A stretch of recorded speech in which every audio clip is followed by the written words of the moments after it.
प्रत्येकाच्या तोंडी दादा दादा दादा दादा, हे राजकारणातले दादा नाहीत तर प्रत्येकाच्या घरातले दादा आहेत, अशीच भावना आहे. सर आपलं नाव सांगा.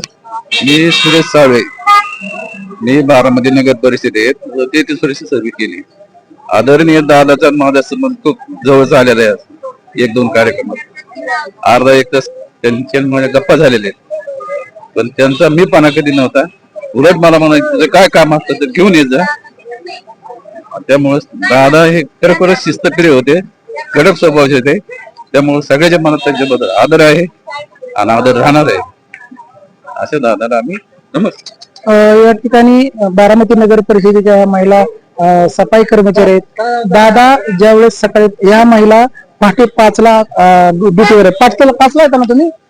पहाटे 5ला ड्युटीवर येतात. हा एकमेव महाराष्ट्रातला असा नेता आहे की ह्या महिलांची अनेक वेळा दादांची महिलांची गाठ पडली.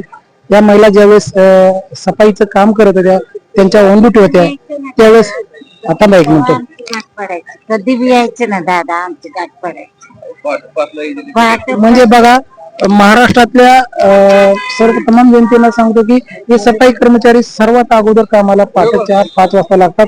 आणि ज्यावेळेस ह्या आजी सांगतायत, हे कर्मचारी सांगतायत की कधी आलं तरी दादांची आमची नेहमी गाठ पडली जायची. दादा आल्यानंतर मग प्रशासनावरती प्रचंड असं वचक, कार्यक्षम, कार्यकुशल असणारे दादा आता आपल्याला. दादा गेले, तुम्हाला कसं वाटतंय आजी, जरा 2 शब्द सांगा. दादा नाहीत आपल्या, आता कसं वाटतं? कसं वाटतं आता, कर्म ना आम्हाला काय करायचं, असं काय करावं काय नाही असं झालंय. दुःख झालंय सारखं एकदम. असं वाटतं आता इथून येतील तिथून येतील, आज त्यांचं भाषण आहे असं वाटत होतं आम्हाला. महिला कर्मचारी सफाई काम करून या थकून बसलेले आहेत. दादा कुठलं तरी येतील, कुठल्या तरी मार्गाने येतील आणि आपल्याला दिसतील अशी काही. कारण पहाटेच्या वेळी ह्या ज्यावेळेस त्यांचं काम, सफाईचं काम करत असत, त्यावेळेस दादा अचानक 2 व्हीलरवर 4 व्हीलरवर किंवा चालत अचानक त्यांच्या समोर यायचे, त्यांची विचारपूस करायची, कामाबद्दल काय अडचणी असतील ते दादा नेहमी विचारत होते. आणि सच्चा म्हणजे कार्यकर्ता, सच्चा कामगार किंवा त्यांना उत्स्फूर्तपणे देणारे, प्रतिसाद देणारे किंवा मनोधैर्य वाढवणारे असे दादा आपल्यात. ही दुःखमय वातावरण या ठिकाणी, अतिशय दुःखमय वातावरण झालेलं आहे. महिला कर्मचाऱ्यांनी आताच आपल्याला समोर आपले व्यक्त झाले आहेत.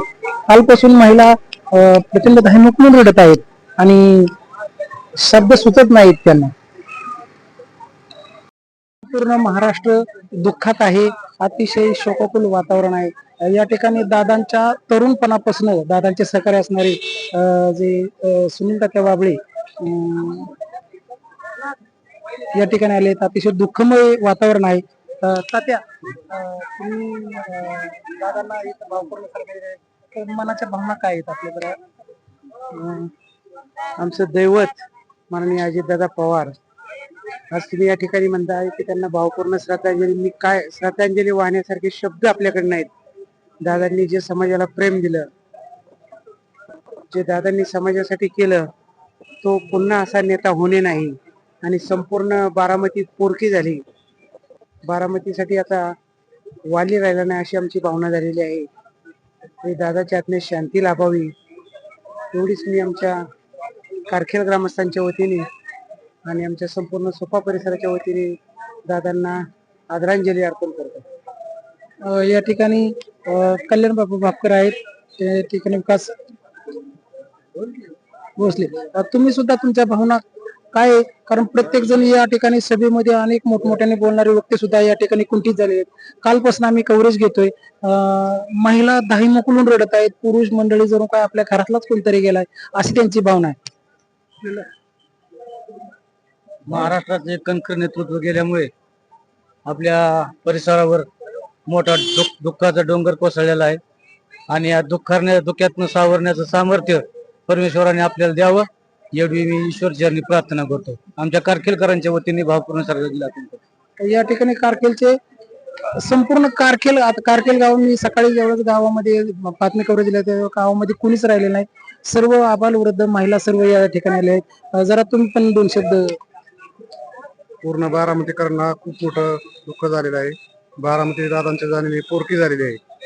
त्यामुळे या दुःखातून सावरण्याचं सामर्थ्य बारामतीकरांना परमेश्वराने देण्याची ईश्वरचरणी प्रार्थना करतो. दादा एक सर्व समावेशक नेते होते. कुठल्याही जाती धर्माचं काम करायचं नाही. जो माणूस आपल्या दादांकडे गेलाय त्या माणसाचं काम केल्याशिवाय दादाने कधीच पाठवलं नाही. दादा हे सडेतोड आणि रोखठोक बोलण्यासाठी परिचित असणारे दादा आपल्यात राहिलेले नाहीत. ही शोकाकुल वातावरणामध्ये आताच दादांना मुखाग्नी देण्यात आला आणि शासकीय इतमामामध्ये त्यांच्या अंत्यसंस्कारामध्ये आलेले कार्यकर्ते दुःखमय जड अंतकरणाने परतीच्या प्रवासाला लागले. धन्यवाद.